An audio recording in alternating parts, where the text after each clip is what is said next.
When it comes to talking monkeys on movie screens, there's perhaps no franchise to do it better.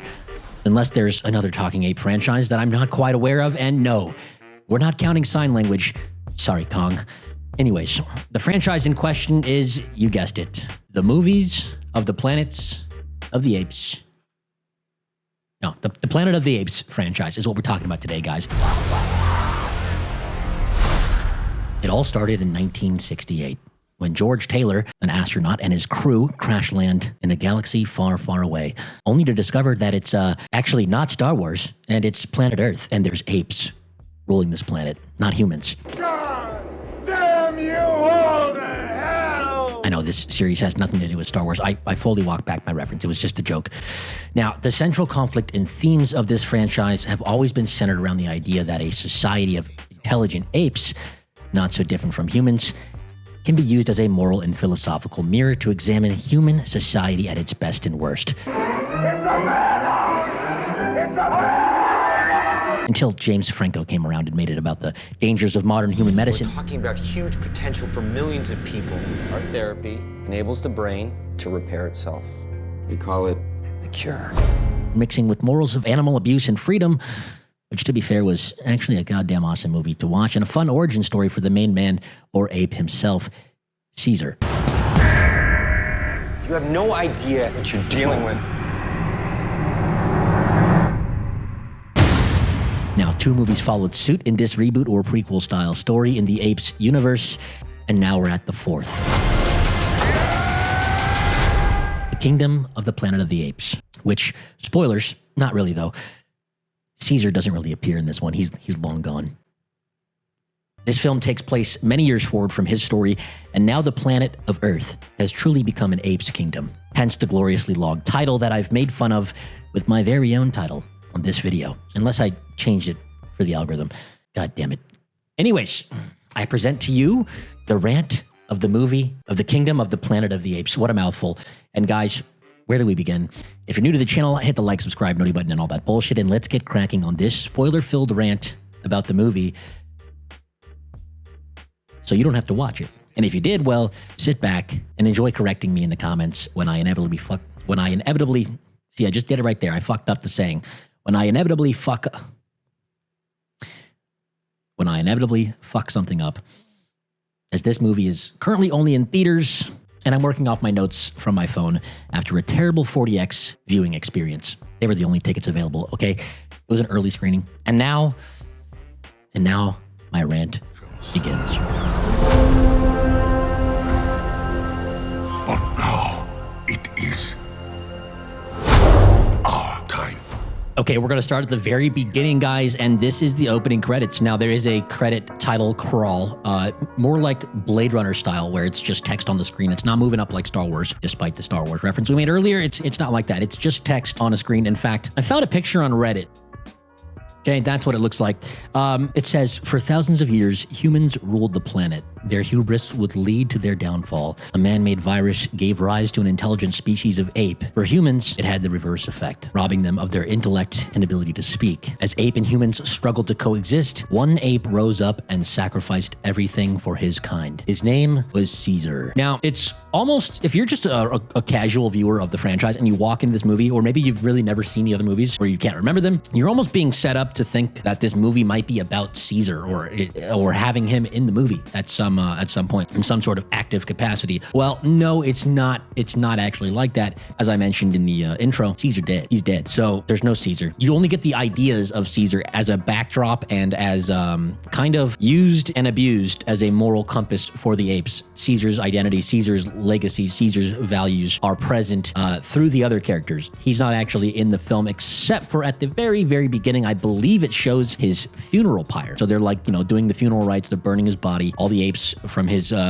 tribe are surrounding, the funeral pyre and watching Caesar, get burned up.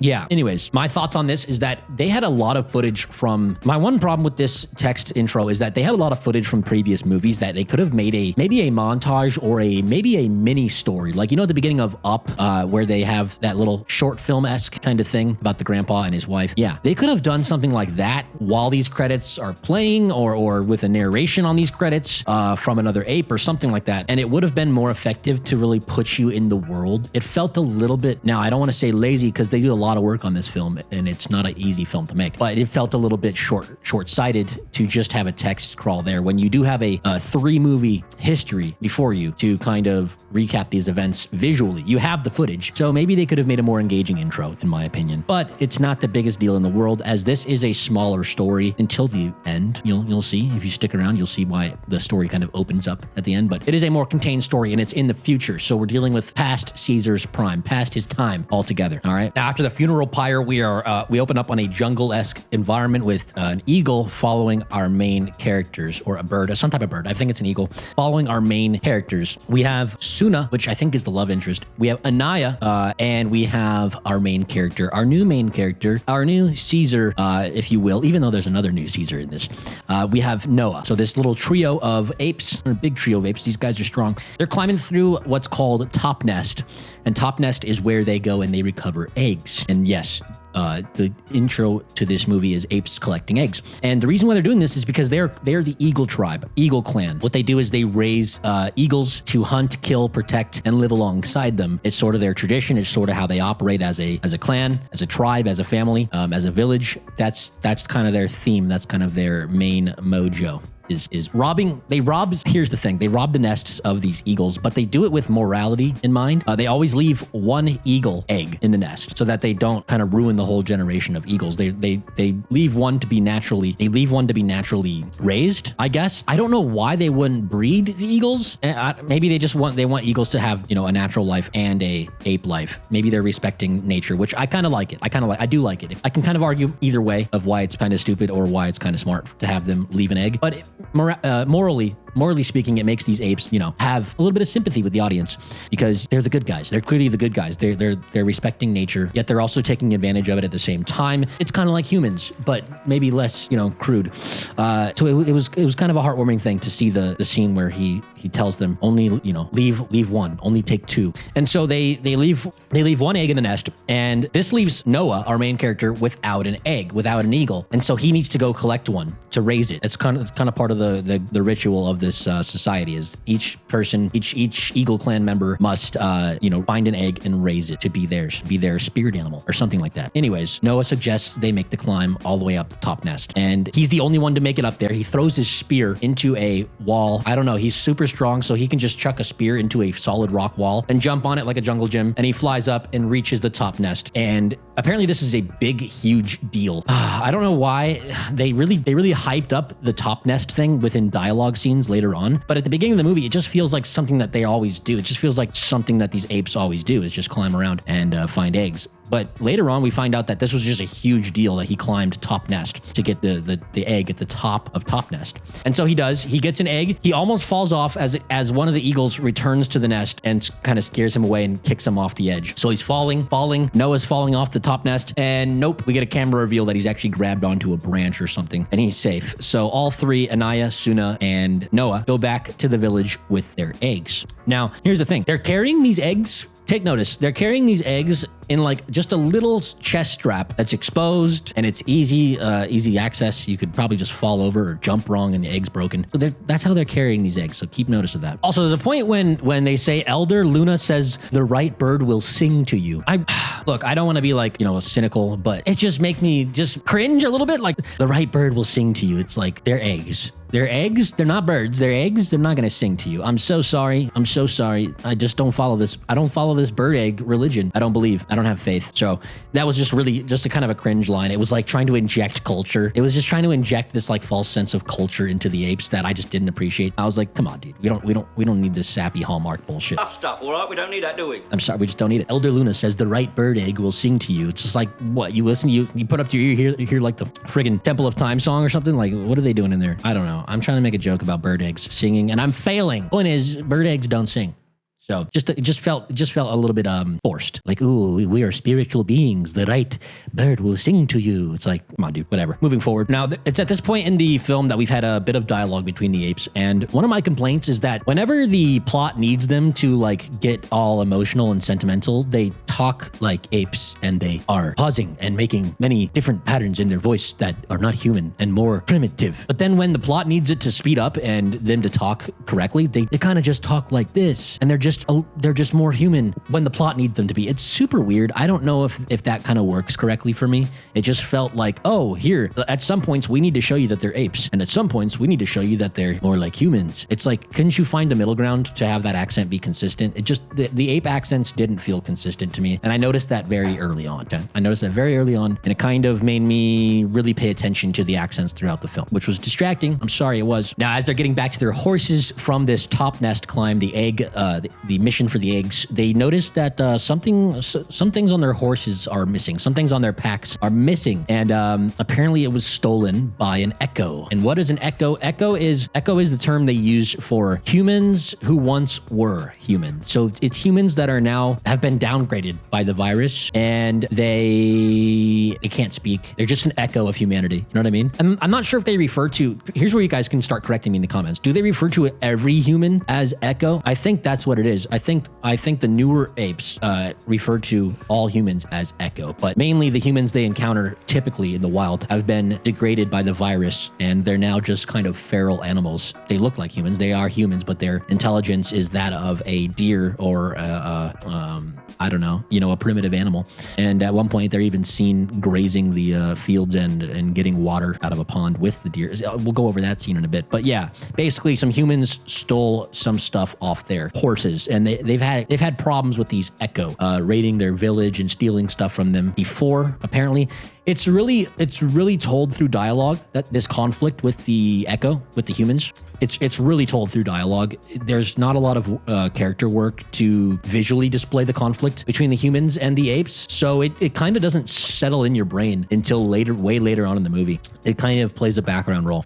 You have to really pay attention to the dialogue and listen to them talk about just little snippets here and there, let you know that they've been having conflict with the echo. They don't like humans. Okay. In fact, they're kind of scared of them. They're almost like standoffish and scared. They're not like, it's a weird dichotomy. So they end up getting back to the camp after discovering that they've been kind of robbed by the echo. Noah's mom says, hey, your dad wants to see the egg because he is the master of eagles. He's the master of birds. And so he brings the egg, and his father talks about climbing top nest with him. And apparently this is just a huge, crazy feat. It's funny because they didn't play it up like that too much visually. They had a little bit of danger in the climb, but they didn't play up this top nest thing. It's really played up in the dialogue after the scene. So you're kind of like trying to piece together, oh, that was a top nest climb. Apparently that's just some insane like Olympic athlete level thing for these apes that nobody's ever made the climb to top nest, which is, I don't know, interesting. Nobody's made the climb, and he made it seem pretty easy. And also he went to the valley beyond, apparently. So we find out that he was in the valley beyond the village, which is a very dangerous place, maybe filled with echo, maybe where apes go to die if they venture out, without a lot of protection and a lot of their tribe members. If they go out there solo like they were,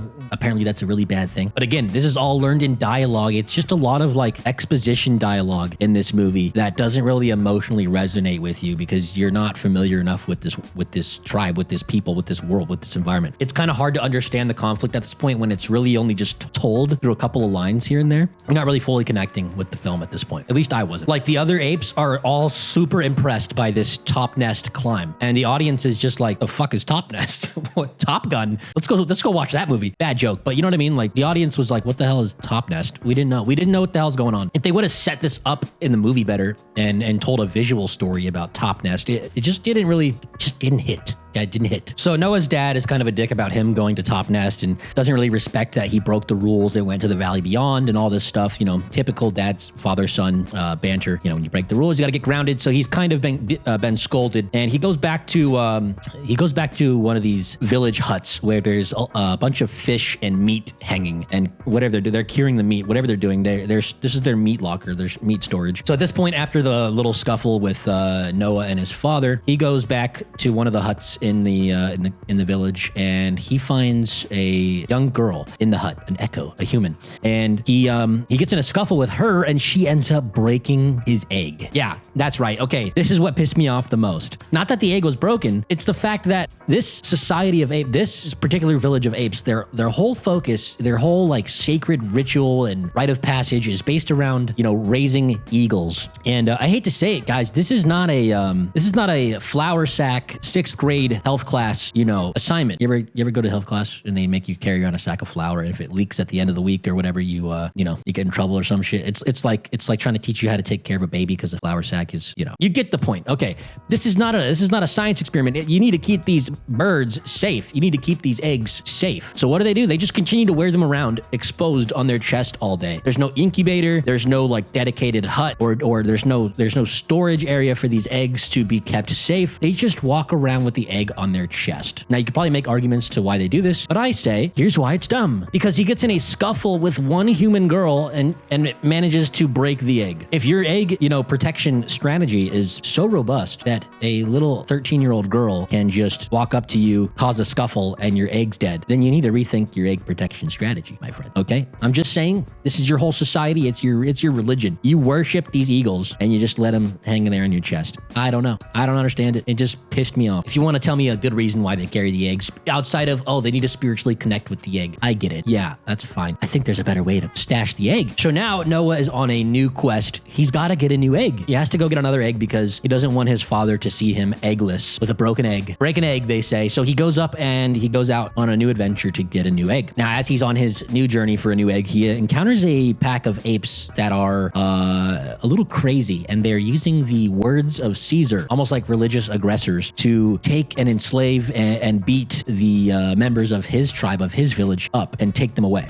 So these new pack of apes that we haven't seen yet in the film are raiding the village as Noah is on his new egg quest. He encounters them and just watches his whole village get basically not slaughtered, but trashed and kidnapped, basically. Now, apparently the reason why they're so aggressive is one of the echoes killed a member of Noah's clan. And so the Caesar clan is pissed about this, and they want all the apes to be together now. So they're rounding up these eagle clan apes and, you know, bringing them into camp with them. And they're pissed at the echo, they're pissed at the humans, and I would be too. So this is understandable motivation. And we can see that not only the Caesar clan is, you know, bad people, bad apes because they're raiding and they're kidnapping. Well, they're also bad because at one point we see I think it's Proximus Caesar, or it's no, not Proximus Caesar. We see one of the main generals, like General Gorilla guy, walk up to one of the apes from Noah's clan and rips the spine out of it. You don't see that part, but you do see the spine in hand. Rips the spine out of one of Noah's clan's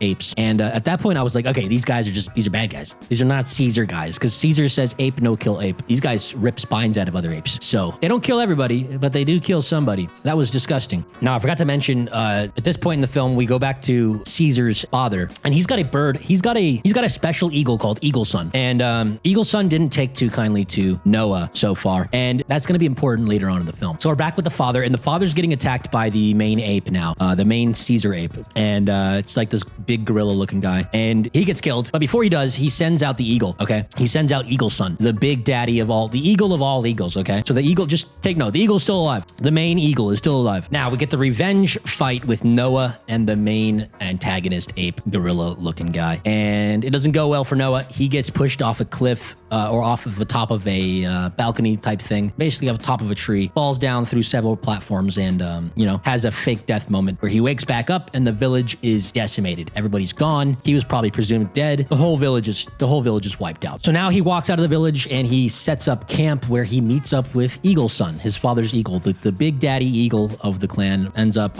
waking him up, and he has a little cute moment where he does the eagle song, which is important. He starts to sing the eagle song, and it's not a very memorable song. Otherwise, I'd be singing it right now. I wish there was at least a cool, memorable song that came out of this movie. It wasn't. But he starts singing the eagle song, and the eagle comes up to him, scratches the shit out of him, and then flies away. So he has not earned, symbolically, he has not earned the eagle's trust. He's not earned his father's acceptance, approval, whatever that kind of theme is. It's kind of messy, but I kind of get what they're going for. It's the spirit of his father remains in the eagle. There's a lot of tropes like that in in drama and fantasy and stuff like that. So it makes sense. I know what they're going for. It's cute. But the eagle flies away and Noah is all alone again. Now he sets a path for revenge. He's going to go find his village. I don't know how. He's going to free them or do something to retaliate against the Caesar clan, because they're bad guys. They're the bad guys of this film, and Noah is our main protagonist. And this is where the film really starts to open up into a bigger conflict. But before the bigger conflict gets introduced, we meet up with the best character in the film. This is Raka. He is a orangutan, and he's got the most bombastic personality.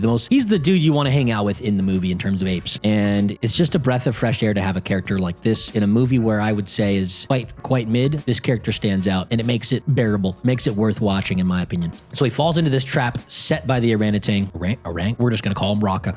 He falls into the trap set by Raka, and Raka introduces him to the lore and legacy of Caesar, telling him about ape, no-kill ape, apes stronger together, how Caesar actually respects humans and wants them to be happily beside them, and he doesn't want to create an evil society where humans are hunted. He doesn't want an evil society where apes are hunted. He's the bringer of balance. Caesar is the light in the face of darkness. And so this is how Noah begins to learn the morals, values, and the real energy of Caesar, the real religion of Caesar that the apes used to follow. So he's kind of now beginning to see the Caesar clan as frauds. He's starting to pull the curtain off and see these people for who they are. They're religious zealots who are bending the legacy of a better person, a better character to their will to create a new society that doesn't quite follow what Caesar wanted. You know, obviously they're really hostile to other apes, even they're really hostile to humans, especially. And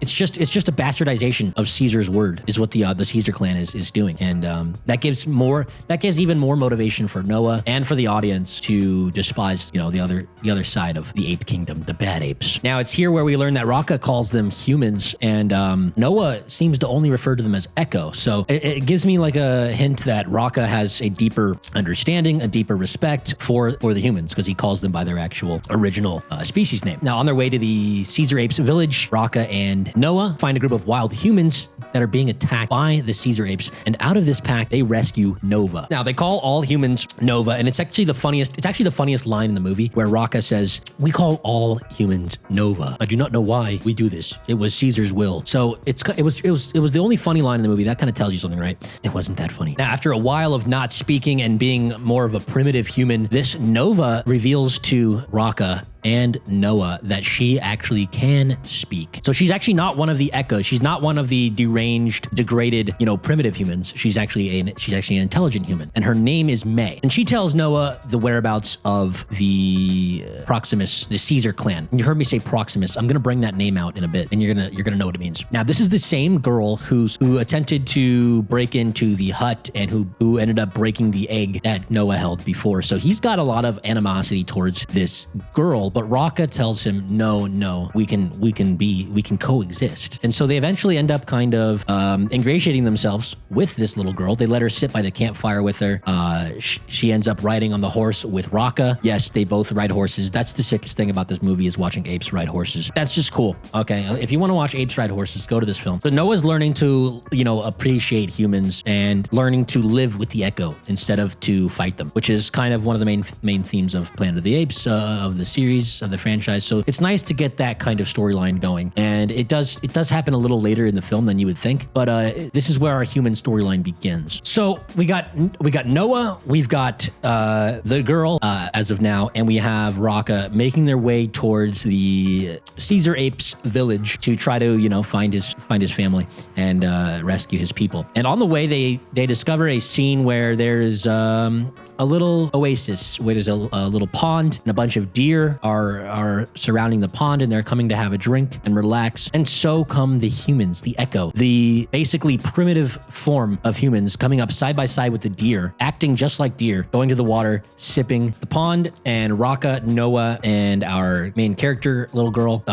are watching as the Caesar clan comes up and absolutely demolishes the humans. They're capturing them with nets, they're killing them, they're hitting them with clubs, and it's a disaster. Now, apparently there's a shit ton of these humans, and they're all being hunted by the Caesar clan, and they end up all of a sudden signaling out our main character out of nowhere. Okay, like out of nowhere, the Caesar apes just know. There's like 200, 300, 400 humans, and out of all those humans, they just know that's the girl. That's the main character. It doesn't really give us explanation as to why the Caesar apes are hunting this girl specifically. It just turns on in their brains that this is main character now, and they spot her out of like 100 people and go after her directly. Why? Because she's main character. They don't hurt her. They don't kill her. They just capture her and they take her to their camp. Noah and the girl are captured, and they're brought to the Caesar apes camp because, well, they're main characters, so they just get hunted out right away. It makes sense that Noah gets hunted because he already had a scuffle with one of the main generals of the Caesar ape army, and so it makes sense to hunt him. But he wasn't next to the girl, really. He was kind of lost in the scuffle, so I'm not sure why they all of a sudden go after main character girl. I know why the writers wanted it to happen, because she's main character girl. So of course Caesar apes have to take her. Now they're in the camp, and it's discovered that all the village is basically safe. Anyone who didn't get killed in the main raid was taken captive and just kind of made a worker slave in this camp. Now, where is this camp? It's set on the seaside, and here's another very dumb thing in the film. It's set on the seaside in front of a vault, a human vault, like a military secret human base vault set on the seaside. Now, there are derelict freighter ships on the shore, so we know that this military base was built right on the shore where the sea line, they basically had to build a dam. The apes had to build a new dam to make sure that they had enough beach to try to set up camp in front of this vault. Okay, and I understand why the writers made this happen, because it's going to be the location of this vault is going to come into play in the ending of this movie. But in real life, I don't think a very important military vault would be built like this, because it's just, quite frankly, nonsensical. Why would you build a very important vault right in front of the ocean where it could get fucked with at any point? It just, I don't know, it's something about that didn't ring true to me. And I understand the writer's choice. I understand it looks cool. I understand it has a plot function as well, but it wasn't good enough of an explanation for me. It just didn't feel right. It felt forced. It felt contrived. And that part took me out of the movie as well. Just the fact that this very important military vault is right on the beach. I would think there would be a safer environment to keep this kind of vault, to build this vault. Now, you can say the sea levels have risen, but as we can see by the freighters that are on the shore, the sea level was always very close to here. The apes had to build a dam that was not there before just to keep access to this vault. So it was a very stupid decision by the writers to have this be the case. It just, I don't know, there's a million ways they could have gone with this film, and they decide to make these little decisions that just don't add up to me. So Nova is taken back to the camp, but in a different way than Noah. She's not placed with the apes. She's placed with the only other human character so far in the film, and it's played by this guy from Shameless. What's his name? William H. Macy. Now, he's a cool actor. He's a fun guy, but he's kind of wasted in this film, and he's supposed to be the human who falls in line and helps the apes. He's sort of a part of the brain trust of the Planet of the Apes, of the kingdom of the Planet of the Apes. And he tries to convince our girl Nova that she can live a good life alongside the apes if she just, plays along, falls in line, and helps out like he does. They've got everything they could need. He says they've got hot water, they've got shelter, and they've got food plentiful. So she just needs to fall in line and, play dumb or play smart, really, and, become one of them. So Noah reunites with his family with fucking, what are these names, man? What are these characters' names? I seriously keep forgetting. With Suna and Anaya and his mother, he reunites with them at the camp. And here's where the dumbest part of the film comes into play. Now, I mentioned the bunker. Okay, the bunker. Okay, let's start over. So the dumbest part of the movie revolves around this vault. So now that they're at the Caesar Apes camp, I keep calling them that, but I'm going to explain what this camp is right now. So this camp is like one of the more dominant tribes of apes on this planet, and it's run by Caesar, but not Caesar. It's Proximus Caesar. That name's been used earlier in the film, I believe, but now is when Proximus Caesar comes out. He's the leader of these Caesar apes, the ones I've been calling the Caesar apes. It's just easy to say Caesar apes. Okay, everybody knows what I'm talking about. It's the tribe that worships and follows the word of Caesar. But now they're following Proximus Caesar, who is bending the original Caesar's legacy to his will to shape this society, to get power, and to to unite the apes. Together, apes are stronger, is what Caesar would say. You know, apes together strong. So he rounds up all these different clans of apes and brings them into a camp together to open this vault. Okay, so he's using the ape power, the power of being together, the power of stronger together to open this vault. And why does he want to get in this vault? Well, who doesn't want to open a crazy, big, scary vault and see what's inside? It's awesome, right? What's in the box kind of thing. But no, he wants to get in there because he wants to evolve, okay? He wants to he says whatever's in the vault can help the apes evolve. He talks about the crazy things that humans used to be able to do. They could speak across the planet, you know, they could fly, all this stuff. He talks about wanting to access that technology to further the apes' development. He says if we get in there, apes will evolve faster. He's obsessed with creating a peak ape society and becoming more powerful. Okay, typical classic villain, right? Makes sense. Now it's also at this point we find out the motivation of our human character May, who revealed herself earlier as an intelligent being to Noah and Raka. She says she can get in the vault to help humans speak again. So we're thinking like, oh, maybe there's a like antivirus, something that reverses the degradation of the human DNA that will make them smart again. No, she's like, there's a book. So apparently a book in the vault can make humans speak again. This doesn't really end up getting paid off that well, I don't believe. And we'll circle back to that, to why that is when we get to the ending. But just know she tells the apes she's looking for a book that will help humans speak again. Now she could just be straight up lying, which I think she is, but still that doesn't really feel satisfying. So Proximus wants to get into the vault because he wants more power for apes. Whatever's in there is going to give more power and knowledge and evolution to apes. And May wants to get in there because wherever she's from, they believe that if they get in there, they're going to help humans. So it's a race to get into this vault. And how does Proximus, Caesar, the leader of the Caesar apes, how does Proximus handle this? Well, he has a bunch of apes tie chains to the door and then pull, which, hey, you know what? On a surface level, you need leverage to open a door. Makes sense, right? But he ends up firebombing the door as well, which the whole time I'm sitting there watching these firebombs blow up and I'm like, that's going to melt the chains. The chains are going to snap. And the movie did something actually very intelligent or very obvious, really. It made the chains snap and they come back and they lash out at the apes. So their plan failed. They cannot open the vault just by ape power. They need to be smarter. They need to do something else. They can't get in the vault. Basically, their plan's foiled. He says, Proximus Caesar looks upon the failure and says, maybe apes stronger tomorrow.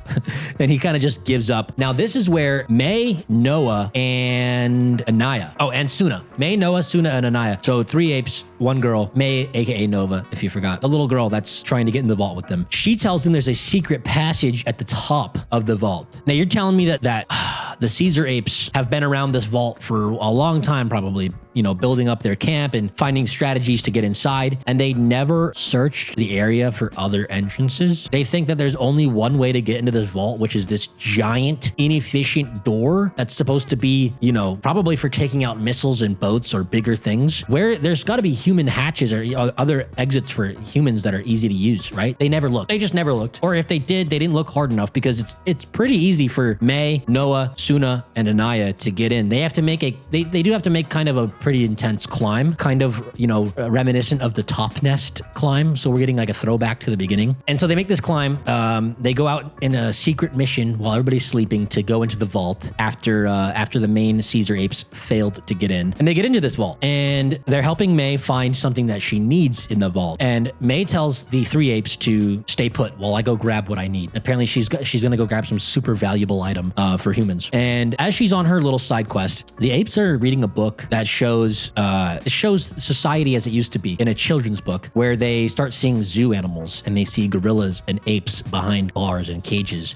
And here's where they maybe start to turn on May. They don't like the Caesar clan because he, you know, hurts other apes and he kind of bends Caesar's legacy to his will. And so they're not quite aligned with Proximus, but now they're not quite aligned with May either, because they see that she comes from this, you know, society that used to enslave or seemingly enslave animals like apes. And so they don't like that. They're not about that. Now, this doesn't really have a lot of influence or consequence in the plot, but it is sort of an interesting thought experiment to think about, you know, how would they end up treating her if they found out who her people really are? Because these are more naive apes. They don't understand the human history. They've only been living in a world of apes. And so this is their first time kind of encountering the culture and society that was pre-ape. And so they're kind of now skeptical of how can we trust this little girl? Anyways, May goes on to grab a hard drive explosive and a gun. So her whole mission in here was to grab a hard drive and a gun. And she's also now set up traps outside of the vault that will blow the dams and flood the vault. So they've done their mission in the vault. They reconvene and they start to head out. And where do they head out? They don't head out the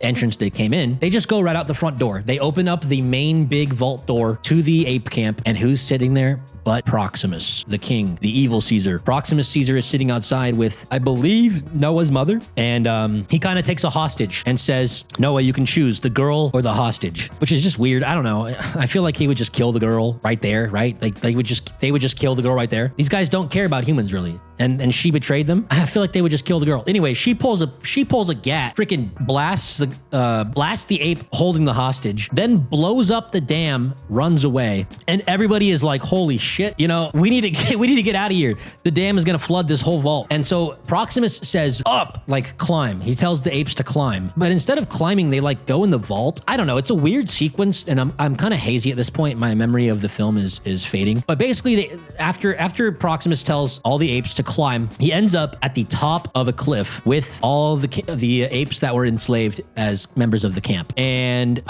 man, they just wanted to wrap this up in some cool way, and they missed the biggest opportunity of the entire film. They missed the biggest opportunity of the entire film to make some sort of like moral high ground, moral of the story, tie together, callback, creative, subversive, but in a good way ending, and they just did it by the books. So what happens is eventually, basically, all the apes end up turning against Proximus as Noah is singing the eagle song from the beginning, the one that he tried and failed at.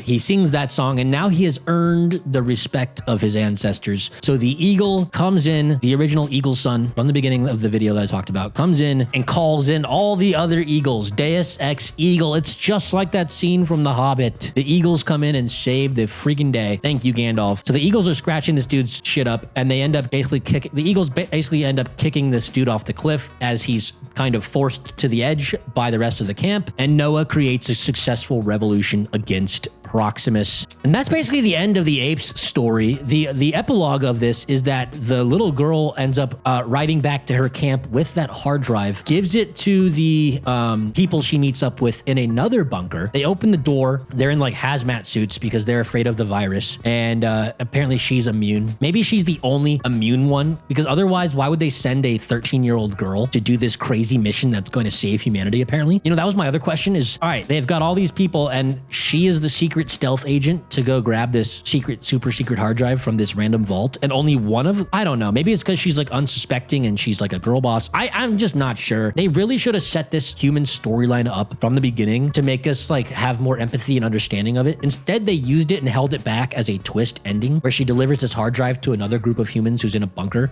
and the humans end up using this hard drive to communicate with another bunker. So that's the ending. She allows humans to communicate with other humans, and so the world is saved. I don't know. It is really anticlimactic, and it's really a tight, small story that should have been, I don't know, 45 minutes shorter. It's like, if you want to summarize the plot, it's basically like ape meets girl after village is destroyed. Ape goes with girl to rescue village but gets captured. Ape and girl go into vault to steal something from Ape King. Ape King tries to capture them after stealing things. Ape King gets turned on. Girl leaves and delivers hard drive. That's the movie. That's literally the movie. And I don't know, guys. I feel like I hate myself for talking about it for 1 hour on a recording. I'm cutting this down to however many minutes. But yeah, to be honest, guys, I feel like if I'm going to give you my concluding thoughts on this, I feel like they really should have set up the apes to be, I don't know. I feel like they really should have set up the humans' story to be more important. As stupid as that sounds in a Planet of the Apes movie, I just felt like that was super tacked on. I felt like a lot of the world building was kind of forced and tacky. I'm going to give some compliments now to the film, though, and I want to say that the visuals were super impressive for not being on a James Cameron Avatar budget. The budget of this movie, though, was pretty high. $160 $160 million, guys. And I don't think it's going to make its money back. I just don't. I think it's going to end up around the box office about like 300 million max. And with marketing included and taxes and cuts and splits with, you know, the theaters and stuff, I don't know if that's going to make the money back. I don't know. But anyways, guys, that's my summary rant about Planet of the Apes. I know it was kind of incoherent. I just didn't have an appetite for this movie that really made me super invested. So I tried my best. And if you like this, you like watching me yap, well, subscribe, like, comment, and I'll see you on the next video. I love you 3000.